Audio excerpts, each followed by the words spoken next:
बोझ एक इमोशनल कहानी। कविता अपने माता पिता की बहुत लाडली थी। 3 बड़े भाइयों की बहन थी। कोई भी चीज मांगने पर उसी वक्त सामने हाजिर हो जाती। पूरे घर में रौब था उसका। पूरे परिवार और नौकरों पर राजकुमारी की तरह हुक्म चलाती थी कविता। स्कूल में भी पूरा रौब था उसका। बड़े घर की लाडली जो थी वह ऐसे ही उसने कॉलेज में दाखिला लिया। उसके ठाठ बाट, बड़ी गाड़ी में आना जाना, हर दिन नया फैशन देखकर हर कोई उससे दोस्ती करना चाहता था।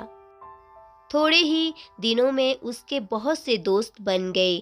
पूरे कॉलेज में उसकी अपनी ही एक पहचान थी। इन दिनों उसके घर एक रिश्ता आया। खानदानी लोग थे और पापा की पुरानी जान पहचान थी उनके साथ। कविता के साथ कोई जबरदस्ती नहीं थी, पर कविता ने फिर भी हाँ कर दी, क्योंकि वह अपने परिवार से बहुत प्यार करती थी।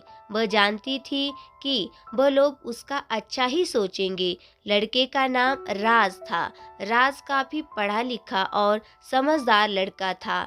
ससुराल वाले भी बहुत अच्छे थे। ससुराल में कविता की जगह वैसी ही थी जैसी कि मायके में। कोई भी कार्य कविता की सलाह के बिना नहीं होता था। सबकी लाडली बहू बन गई थी वह। फिर उसके घर एक बेटे का जन्म हुआ। राहुल कविता को जान से प्यारा था। पोता पाकर ससुराल वाले तो फूले नहीं समाते थे। कविता कभी कभी सोचती कि उसकी किस्मत कितनी अच्छी है। उसका हर अपना उसे कितना प्यार करता है। चाहे जीवन में कैसा भी समय आए, मेरे अपने हमेशा मेरे साथ हैं। मैं कभी अकेली नहीं हो सकती। कितनी खुशकिस्मत हूँ मैं। पर शायद कविता की खुशियों को उसकी अपनी ही नज़र लग गई थी। एक दिन वह मायके जाने की जिद कर बैठी। राज को बहुत काम था, लेकिन वह फिर भी उसे ले गया। रास्ते में उनकी गाड़ी अन्य गाड़ी से टकरा गई। कविता, राज और राहुल बहुत बुरी तरह से जख्मी हो गए। काफी दिनों के इलाज के बाद राज और राहुल तो ठीक हो गए, लेकिन कविता पूरी तरह ठीक ना हो सकी। सर पर चोट लगने के कारण वह अपनी आंखों की रोशनी खो बैठी। अब कविता की किस्मत जैसे उल्टे पांव चलने लगी। मायके वाले कुछ दिनों तक उसे मिलने आते रहे, फिर कभी कभार फोन ही करके पूछ लेते कि अब कैसी हो। धीरे धीरे ये सिलसिला भी कम हो गया। ससुराल वालों की सहानुभूति भी कम होने लगी। घर में किसी को पास बैठने के लिए कहती तो जवाब मिलता, बहुत काम है, अब तुम भी हाथ नहीं बटा सकती। राज भी चिड़चिड़ा हो गया था। बस राहुल ही था उसके साथ, जिसके साथ हंसते खेलते उसका वक्त गुजरता। एक दिन कविता के हाथ से कुछ सामान गिर गया, जिसकी वजह से राहुल को हल्की सी चोट लग गई। कविता के सास ससुर ने राहुल को उससे अलग कर दिया कि कहीं उसके ना देखने की वजह से बच्चे का कोई नुकसान न हो जाए।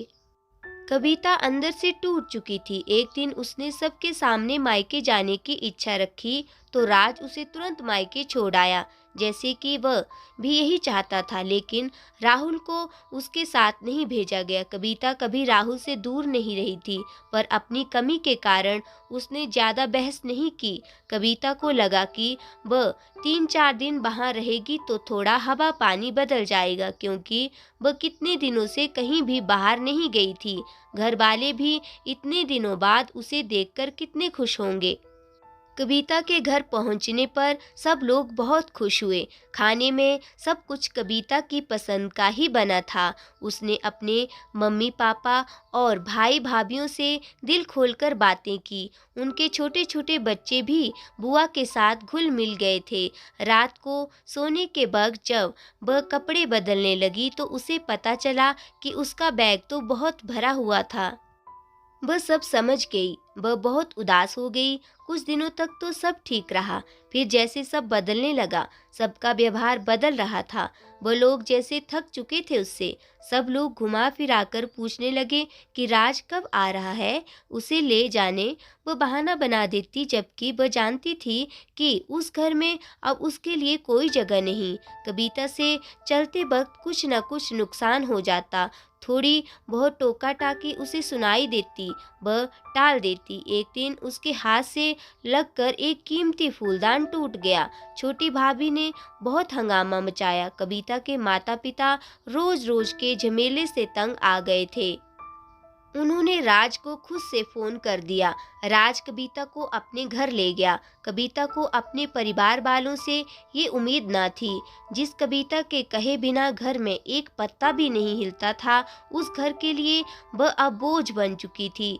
राज के साथ ससुराल आते वक्त वो बहुत खुश थी, क्योंकि वो अपने घर जा रही थी, अपने जिगर के टुकड़े राहुल के पास। परंतु यह खुशी भी कुछ पल की ही थी। सारा बंदोबस्त पहले ही किया हुआ था। कविता को सीधे ऊपर वाले कमरे में पहुंचा दिया। राहुल से दूर रहने की सख्त चेतावनी दी गई।